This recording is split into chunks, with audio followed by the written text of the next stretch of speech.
Hey, Makai, it's Joe Douglas with the Jets. How you doing? I'm doing good, Coach. How you doing?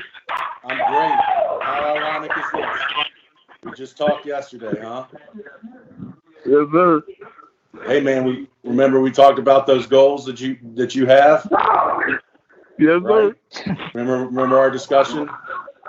All right, we're gonna reach all those goals, team and personal. Okay. You fired up to be a New York Jet? Yes, sir. I'm ready, Coach. Let's go. All right, let's go. I got your back. You got mine. Okay. Just want to congratulate you. You're going to love New York. It's a great town. We are a great team, and you're going to be a big part of our future. Can't wait to see it. Thank you. Thank you. What's going on, big guy? Excited or what? What's up? I'm ready. Let's go. Let's go. I'm ready. Let's go. All right, man. You can come up here and impose your will, right? Yes, sir. You know I am. All right, Makai, we're getting ready to turn this in, man. Hey, welcome to the family, brother. Thanks for having me. Let's go. All right, let's go. Welcome to the Jets Pre-Draft Show, presented by Pepsi.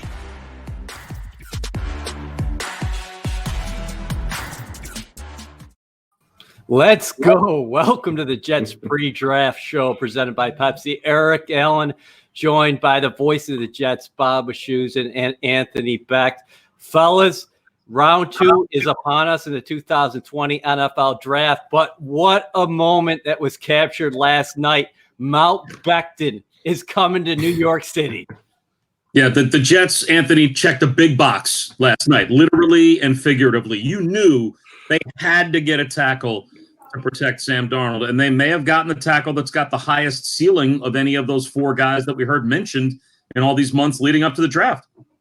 Yeah, he's a tackle and a half. You're right. He's a gigantic man. His wingspan is huge. He's got some of the biggest paws, I think, in combine history when they measured his hands. And you talked about pass protection, but let's make it clear, guys. This is a complete tackle. He is going to road grade people out of the way and clear out alleys for Le'Veon Bell and the running back core this year. And that's going to be fun to watch. I am truly excited to see this guy. I'm old school. I'm all about nasty, moving guys off the ball. I had a little bit of that lineman in me as a tight end when I played for the Jets during my time. And I really want to, see this guy get on the field and do some great things for this team. Yep. Well, Shoes, the Jets still have 7 picks remaining in the draft, including 3 tonight, number 48 in the second round, and a pair in the third, number 68 overall and number 79 on this all-important evening. And I'll tell you what, it's interesting because people talk about this draft in terms of value, especially when we're getting to this point, round 2, and then that's going to extend into day 3, into round 3.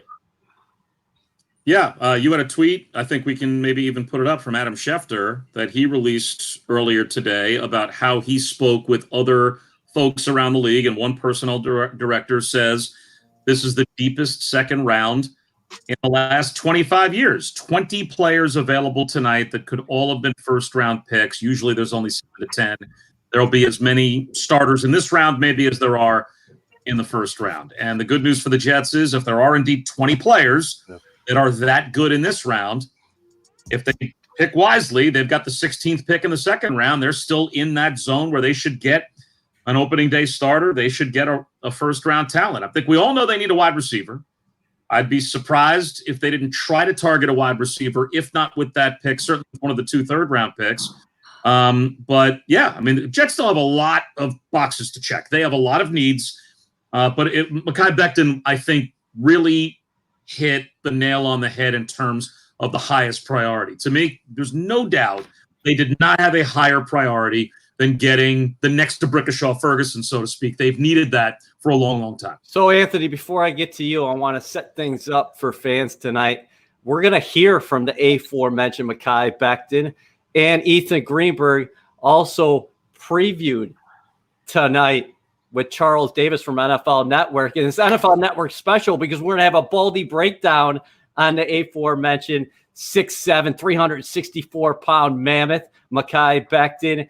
And finally, Olivia Landis is going to join us, and she's going to catch up with NFL Network's Cynthia Freeland. So we are loaded tonight. But Anthony, did you like what you heard from Becton last night when he talked to the media in terms of, hey, I just want to come in, I want to dominate, I want to get to work? Yeah, I did. One, you love to see the emotion out of a big man like that. I mean, truly, he was grateful and happy to be in that situation. A couple key things that just hearing those two, Joe Douglas saying they talked the day before, which to me is great. They got a guy that they pegged that they wanted, and it fell into their laps, and they were able to pick him up. Just a huge man that just looks like he's, he doesn't have a lot of those diva qualities, but yet he also isn't the mild-mannered, normal offensive lineman you'd see maybe in, other guys that have come out in the past. And what I mean by that is, I've heard him mic'd up. I mean, this guy's passionate. He likes to get up to the line, not talk trash, but just, talk to the other guys, his other teammates about, look, we need to come off the ball, talking to the guard. Let's blow this guy up on a double team.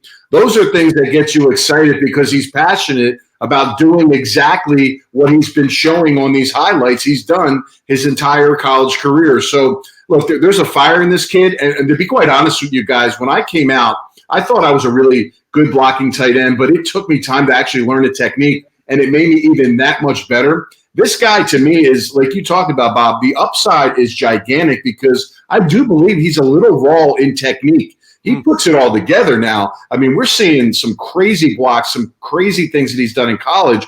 It's only going to take him to the next level and ultimately create an elite player in the NFL. I love this quote from Jets assistant GM Rex Hogan. He moves people like furniture. Somewhere tonight, gents, I think Sam Darnold is smiling widely. Let's see the big man in action, though. We saw some B-roll, but here's Baldy breaking it down as he takes a look at the Jets' new tackle.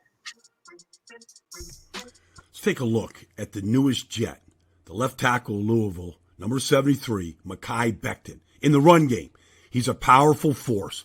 And when he starts pushing people around, he doesn't stop, sometimes until he pushes them right off of the field. Now, when you get a defensive end in the Battle of Kentucky here at left tackle, and you get that end on the inside eye, watch him square up. Now when he squares up, you take him anywhere he wants to take him. And here Becton takes him clear across the field, and the back cuts right off him. I love his ability in the run game. In the passing game, imagine this.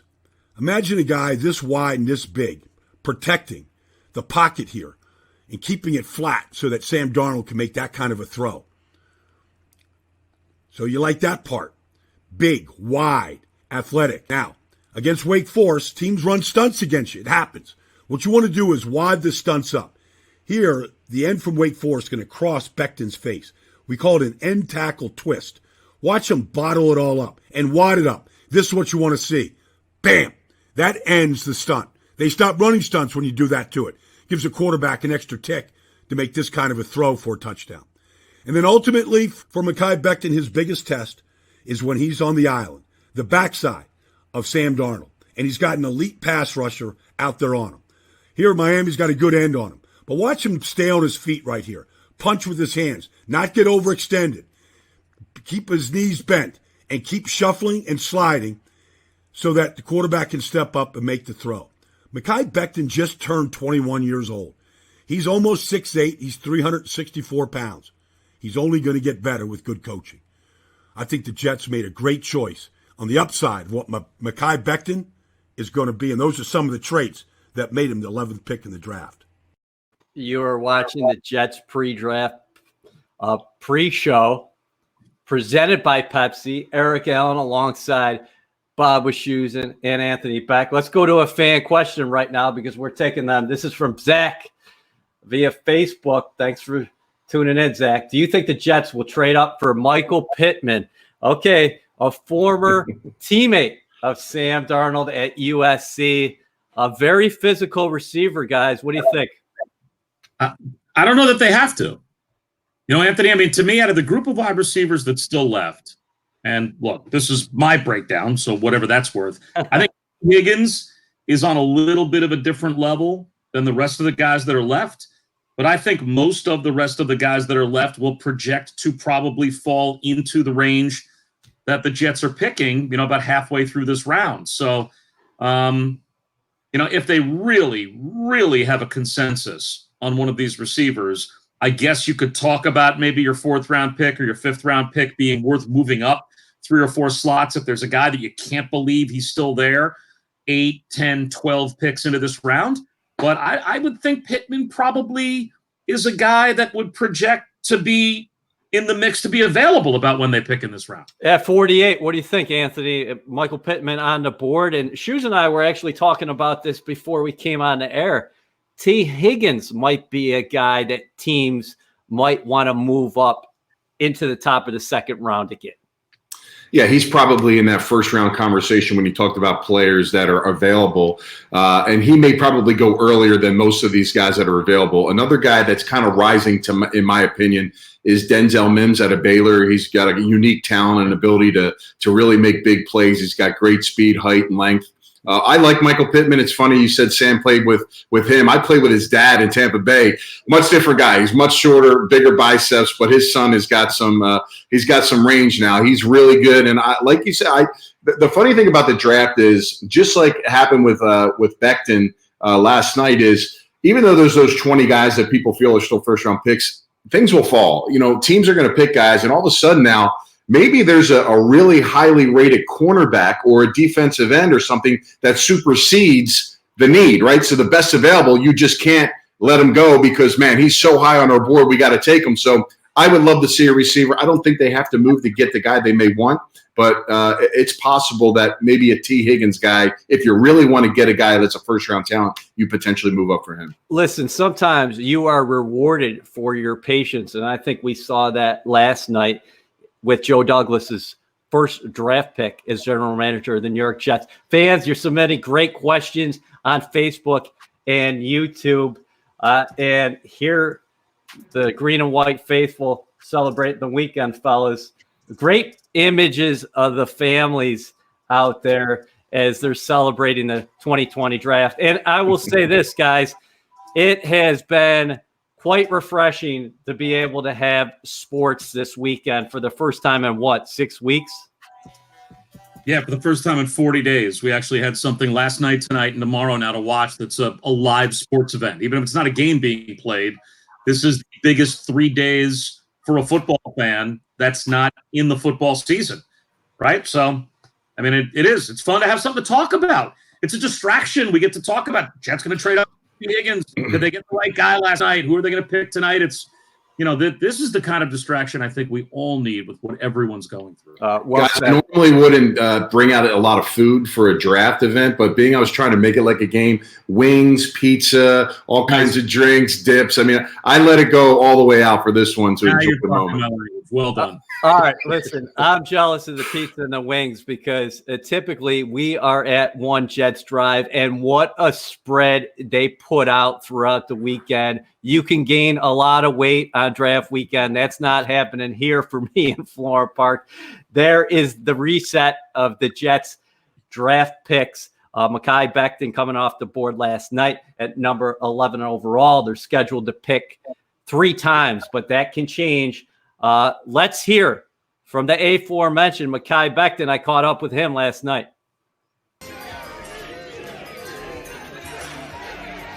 With the 11th pick in the 2020 NFL Draft, the New York Jets select Makai Becton, tackle, Louisville. Makai Becton, ladies and gentlemen, human beings that large should not run as fast as Makai Becton did. When he down blocks, he just takes everybody with him, and he's moving pretty good. Oh, my word. Somebody that long running that fast. The kid from Highland Springs, Virginia, is coming to New York. Makai Becton, what was your reaction when you got the call from the Jets tonight? Man, it was crazy when I got the call because we were waiting, and we were just waiting, and then when I finally heard my phone ring, I'm talking about the whole room was just yelling. I'm just like, you guys got to be quiet. I got to hear what they got to say. And then I finally got them to be quiet, and then I finally heard what they had to say, and then we all just burst into tears. How intense was that moment when you were talking to Jets personnel shortly after you were drafted? And it was real intense. It was real intense. I kept telling him I'm ready. Honestly, that's all I kept telling him. I can't wait. I'm ready. What can you tell me about the bond you have already established with Jets GM Joe Douglas? Nah, that's my guy. Honestly, because me and him are from Richmond, so we two Richmond boys. So we know we gonna have that connection automatically. So the other day when we were talking, he was naming streets that I know. So I'm just like, I know that street. So it was just great talking to him. So let me ask you, you played both right tackle and left tackle at Louisville. Most recently, left tackle. Do you prefer a side? Nah, it doesn't really matter which side. Wherever they want me at, honestly, I'm ready. How would you say you are as a player if you're watching your cut-ups? Clearly the most dominant guy on the field. I've always been athletic for my size. People don't expect me to move as well as I do or just do the things I can do. So I've always been like this growing up. And what kind of edge do you bring to the game as well? I bring a strong edge. I always play with a chip on my shoulder. I promise you, this chip gonna stay on my shoulder. It's not going anywhere. I'm gonna keep playing like I never got it. Are there guys when you were growing up that you tried to model your game after? Yeah. Tyron Smith was one of those guys. Joe Thomas, Jonathan Ogden, Orlando Pace, just all those legends, honestly. What do you think about joining a Jets offense that has a young quarterback in Sam Darnold, who's just 22 years old, and one of the most productive backs over the last 20 years in the National Football League, and Le'Veon Bell? I'm ready. I feel like we're going to cook some things up. We're going to shock the world. 6'7", 364 pounds. You just said before you're about 363 right now. What weight would you like to play at? 355. 355, 350 in that range. Makai, do you have a message for your new fan base, Jets Nation? You guys be ready. I'm coming to work. Just know that. I'm ready. Just know I'm ready. Y'all don't have to worry about nothing. I'm ready. Just know I'm ready. You are watching the Jets pre-draft show presented by Pepsi. We just heard from Jets first round pick, Makai Becton. Okay, Anthony, where does this guy fit in the offense off the bat? He played both right tackle and left tackle at Louisville, most recently on the left side. Listen, put him at left. I mean, look, a lot of would say, oh, you start a rookie out on the right side, work him in. Guys, I mean, listen, he's not your average tackle. This guy's huge. Even when he's going to make a mistake here and there, he's going to be able to recover because of how big he is. So why not put him on the side that you need him the most? I just think he creates just a lot of ability to just protect there, not only for the edge, but Alex Lewis is going to love him. He's going to be his best friend. He's going to be able to offer. He's going to be able to touch him with his right hand and literally reach out for a wide defensive end. So even when he's not or have his ups and downs at the position, I still think he's able to save himself because of his ability to move, his athleticism, and again his size. So that's where I would start him and let the future begin. The good thing about George Fant is that he has experience playing left tackle and right tackle. And Chuma Edoga, I think we forget about him. What's happening here is Joe Douglas Shoes is building some quality depth up front, particularly after you consider what he did on the interior offensive line in free agency. Yeah, and I don't think it's going to be a surprise to anyone if he uses one of the picks tonight on another interior offensive lineman. Cesar Ruiz, if memory serves, I think is the only offensive lineman and he's the center, that plays an interior offensive line position that went last night. So the Jets could conceivably, if they decided to go this route with pick number 48, get the best guard in the draft as well, if things, trickle down to them there, or with maybe one of those second-round picks. So I don't think Joe Douglas right now looks at his offensive line, even with all the versatility and all of the guys that he has, as you mentioned, they have all played multiple spots. I don't think there's one guy right now that Joe Douglas has in his offensive line rotation that's only played one position his entire career. They've all played right or left, or some of the interior guys have played guard or center. So I don't think he looks at this as a finished product. I bet he drafts another offensive lineman, and I could see him going with an interior guy or another maybe out-of-the-box thought, even with what he did in free agency. What if the Jets have one of the remaining tackles rated really, really high, and one of those guys slips to the middle of the second round, you might be compelled to take him there. So I'm really curious to see what he does tonight.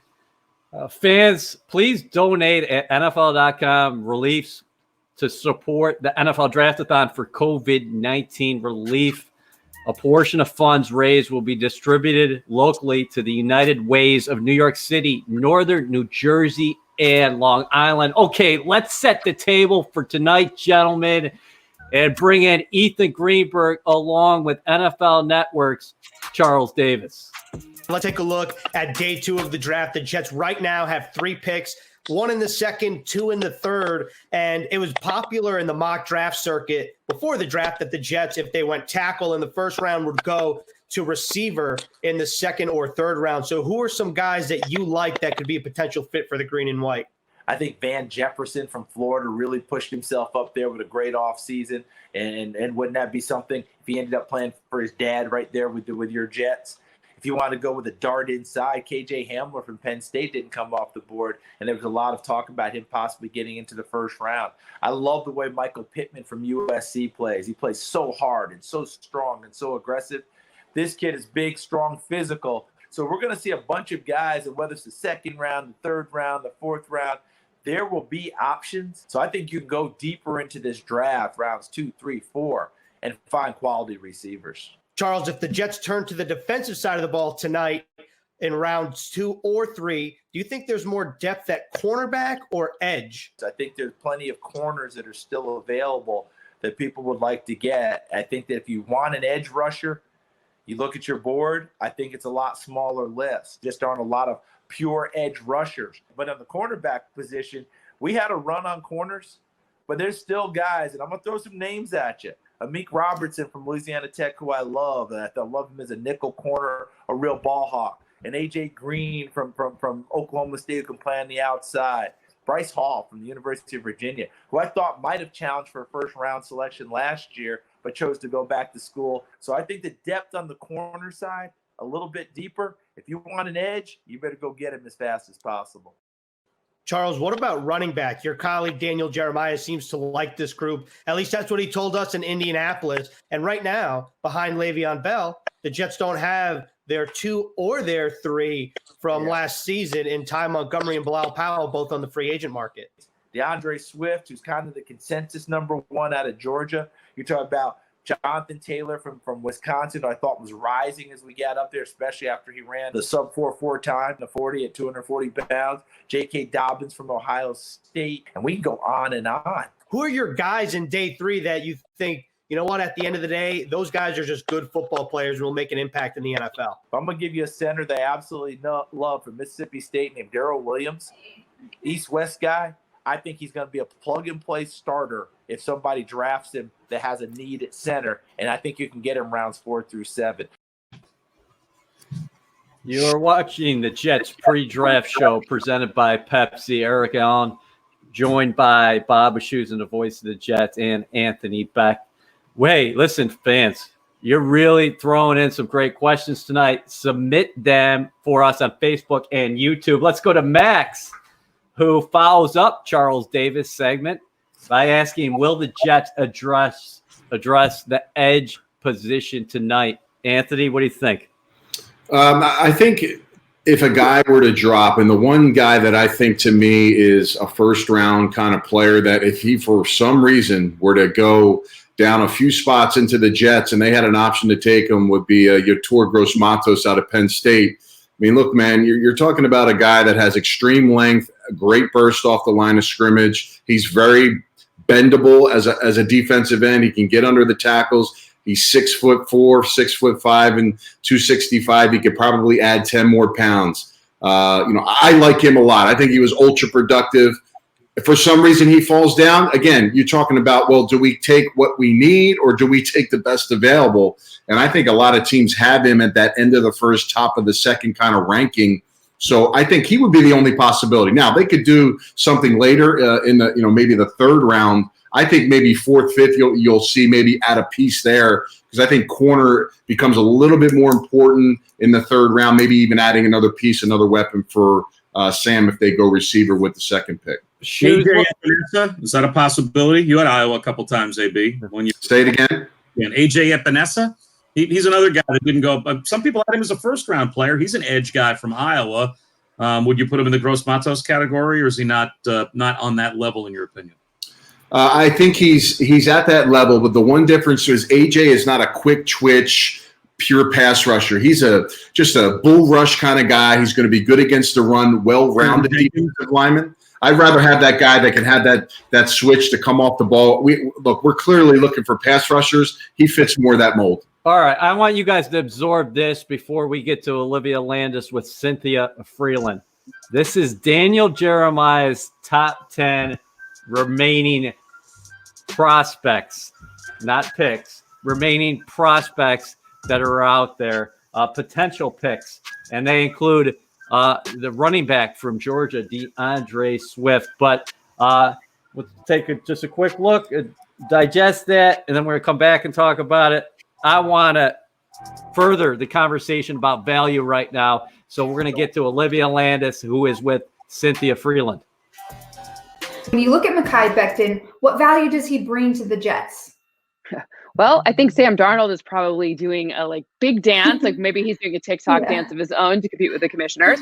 Ultimately, stopping pressure from coming into his face or his back or whatever way pressure was coming really was addressed all offseason long. So you now have depth at O-line and you have this ridiculous athlete. Makai Becton's measurables are they were crazy. At the combine, you saw him just light up every single activity, and his explosiveness. You don't usually call an offensive tackle really fast or explosive. So it's really interesting to see his athleticism and how it's going to play out. And the really good part, the other person who's really happy, Lev Bell. He's like, okay, let's get this going. Let's get this started. The Jets have 1 pick in the second round and 2 picks in the third. So overall, they had 4 picks in the top 79. What other value do you think they can find in the second and third round in the draft? We saw some surprising wide receivers fall and some surprising cornerbacks fall. If you would have asked me if Christian Fulton would still be available, I would have said, no way, third, maybe fourth corner off the board, but he's still there. And the second round hasn't really started at all. So, you're trying to see, is corner going to be a good place to add depth, or maybe is the wide receiver that they like available? There's still a lot of great. Laviska Shenault is a really high top end prospect. He's a little bit raw in terms of looking at his data from 2019. He went to Colorado. 2018, his film was ridiculous. He had an injury 2019, but he's really fallen. T. Higgins. There's just so many different names here that in other years, in other drafts, would have never gotten out of the first round. But given the depth of this receiver class and some strange corner picks ahead of him, there are really good options left. Cynthia, there's always a lot of hype in the first round of the draft. Everybody's super excited, which is valid. However, as a data analyst, what value and importance do you find in the later rounds of the draft and on day 2? So there's a 53-man roster, meaning not every single pick can come from the first round. Teams who are more successful typically have a lot of average or above average players, and they minimize their chance to have kind of the below average players. So for me, the interesting parts about rounds 2 through 7 are finding those values and those fit values that work really well with a team's concept, how they could potentially be used in certain schemes or against certain types of coverages, for example, depending on the position. So ultimately, what you're finding in rounds 2 and 3 are those guys who maybe they're not necessarily as well known as the first round guys, but they are the guys who fit for what you're trying to execute as a team. So the better you are at understanding how to pick second, third, fourth, and even later round guys, the better chances you have to win. Cynthia, thank you so much for your input. As usual, Absolutely. We value it so much, and thank you for your time. Stay safe and good luck in rounds 2 and 3. You too. Have fun. Stay safe. You are watching the Jets pre-draft show presented by Pepsi. And here are the fans out in full force this weekend. Day 2 of a great 3-day event. Rounds 2 and 3 tonight. Jets fans showing their support. The only time that we're not seeing social distancing is when we're with family members, which is just fine. And let's bring in a couple family members ourselves as Ethan Greenberg and Olivia Landis now join us. Let's go rapid fire. I want fan questions out there. Please submit your questions for us on Facebook and YouTube. So, Ethan, what do you think? Who do you think is going to be out there at 48? I'm asking you to predict the future. I'm not asking for a prediction. Who do you think will be a group of players, 3 or 4 guys that are interesting names that could be there?